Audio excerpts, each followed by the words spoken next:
Bien-aimés dans le Seigneur Jésus, je vous salue. Me voici une semaine après la Pâque. Nous bénissons le Seigneur qui est ressuscité des morts. Nous bénissons son nom parce que la mort n'a pas pu le retenir.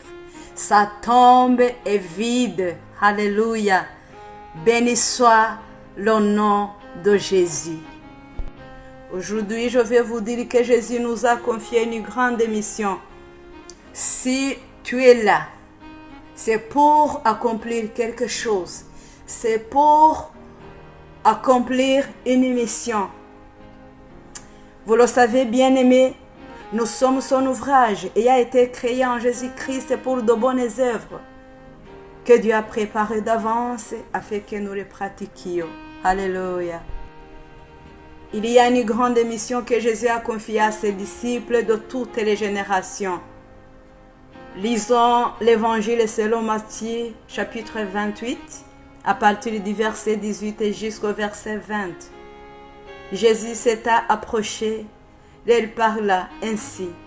Tout pouvoir m'a été donné dans le ciel et sur la terre. Allez, faites de toutes les nations des disciples, les baptisant au nom du Père, du Fils et du Saint-Esprit, et enseignez-leur à observer tout ce que je vous ai prescrit.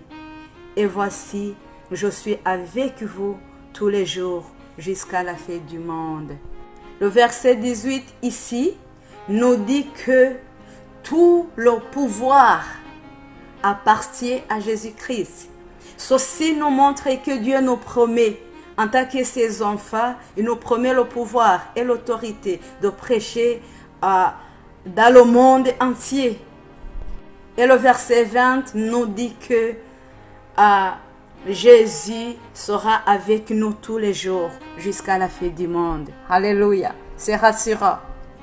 Je viens de vous dire que Jésus nous a confié une grande mission. Comme vous le savez, après sa résurrection, Jésus est apparu à ses disciples. Hier, nous avons parlé de comment Jésus est apparu à Marie Magdala.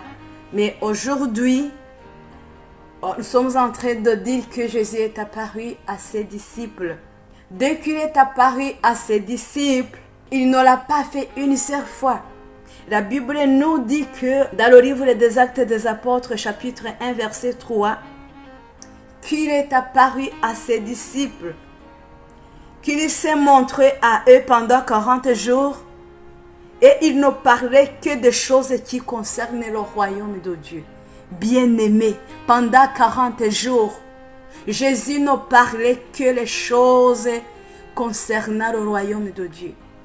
Ceci nous montre que nous aussi, nous devons parler, nous devons prêcher serment le royaume de Dieu. Nous devons prêcher, nous devons parler seulement les choses qui concernent le royaume de Dieu. Alléluia. Il est apparu à ses disciples. Et quand tu lis l'évangile selon Luc, chapitre 24, le verset 45 nous dit que quand il est ressuscité, il a ouvert l'esprit de ses disciples afin qu'ils puissent comprendre les Écritures. Alléluia. Jésus savait qu'il devrait leur donner une grande mission, la mission de fête de toutes les nations des disciples. Et il ne pouvait pas accomplir cette grande mission sans que l'intelligence est ouverte. C'est pourquoi Jésus a ouvert l'intelligence de ses disciples afin qu'ils puissent comprendre les Écritures. Lisons l'évangile selon Luc, chapitre 24, à partir du verset 45 jusqu'au verset 47. Alors, il ouvrit l'esprit afin qu'ils comprissent les Écritures. Et il leur dit, ainsi il est écrit que le Christ souffrirait et qu'il ressusciterait des morts le 3e jour. et que la repentance et le pardon des péchés seraient prêchés en son nom à toutes les nations, à commencer par Jérusalem.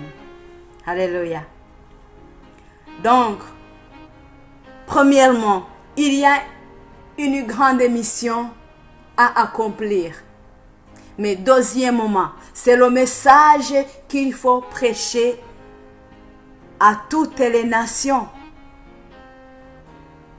afin que les puissent devenir les disciples de Jésus. Le message à prêcher, bien-aimé, nous venons de le lire. Premier message, nous devons dire aux gens que Jésus est mort pour nos péchés, mais qu'il est ressuscité le troisième jour. Nous devons leur dire que la mort n'a pas pu le retenir. Alléluia. Nous devons leur dire que la tombe de Jésus est vide. Alléluia. Ça, c'est le premier message, qu'il est mort pour nos péchés, mais qu'il est ressuscité. Deuxième message, nous devons prêcher la repentance et le pardon des péchés. Bien-aimés, nous devons dire aux gens de se repentir de leurs péchés. Nous devons les exhorter de se sauver de ce monde corrompu, tout en attendant le retour de Jésus-Christ. Voilà les messages que nous devons prêcher au moment où nous sommes en train de faire de toutes les nations des disciples. Et Dieu nous promet le pouvoir et l'autorité. Parce que Jésus a dit à ses disciples, tout pouvoir m'a été donné. Ceci nous montre que Dieu nous promet l'autorité et le pouvoir au moment où nous sommes en train de prêcher.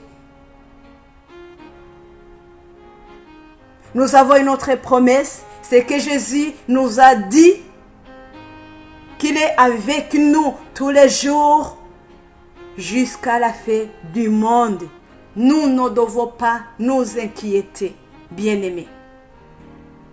Il faut accomplir cette mission. Il faut accomplir cette grande mission que Jésus nous a confiée. Nous devons prêcher aussi ce message que je viens de dire. Pas un autre message. Non, mais dire aux gens que Jésus-Christ est mort pour nos péchés, mais qu'il est ressuscité. Exhortons aux gens de se sauver de ce monde corrompu. Exhortons les gens de se repentir de leurs péchés et attendre le retour de Jésus-Christ, parce que Jésus revient bientôt. Alléluia. N'oubliez pas qu'il y a une récompense.